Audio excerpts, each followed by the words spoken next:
Welcome. My name is Zach Schiffer, and thank you for joining us for our Pentecost prayer journey. Today is day 38, and today's scripture comes from the book of Habakkuk, chapter 2, verse 1, and it says this: I will climb up to my watchtower and stand at my guard post. I will climb up to my watchtower and stand at my guard post. Let me explain what was going on in Habakkuk's life right here at this point in time. He was an exile living in Babylon, and he's watching the encroaching Persian army that is going to wipe out the Babylonians and take over this region of the world. And he is like, what is going on, God? There's uncertainty, right? There's danger on the horizon. He's between a rock and a hard place. And what the Jewish people wanted more than anything was to know God and to return home to the promised land.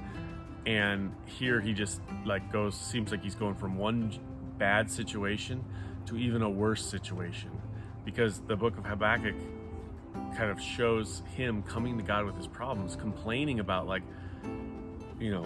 how could you let this happen, God? Why is this going on? And then God answers, and then he goes, well, why are you going to use the Persians to judge the Babylonians? The Persians are even worse. And God answers this question. And Habakkuk says that he's going to, as he's asking these questions, that he's going to climb up in this watchtower and he's going to wait for God's response. He's going to pray and he's going to wait. Well, there were watchtowers built all over the place in ancient days, because you had potentially invading armies, caravans that might raid your place.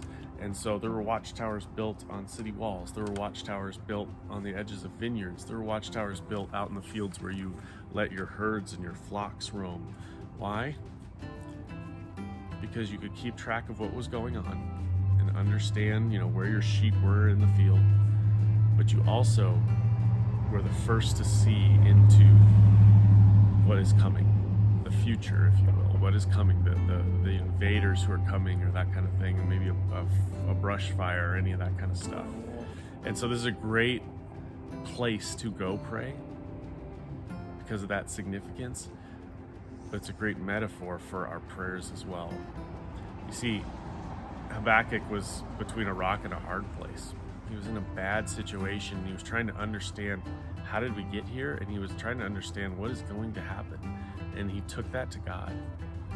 And so him, creating this circle to pray within on the top of this watchtower was his way of asking God, help me understand what was going on in the past and help me understand where we're going in the future. And I want to encourage you guys in prayer today. This is why we've been praying for almost 40 days. Because when we go tune in daily to God, then when we get into a tough situation where you might be accused of something, you may have lost a loved one, you might be tight financially, you might be between a rock and a hard place. You're tuned in with God. You're on that high point, that watchtower, where you can understand what's going on around you better, and you can tune into God to understand what's coming around the corner. His wisdom far outweighs our wisdom. His ways are far above our ways. And so we spend time with him in prayer. So take your troubles, your worries, your hardships to him.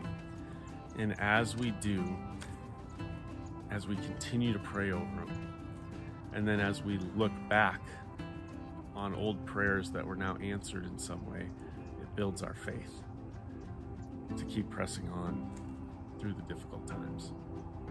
This is day 38.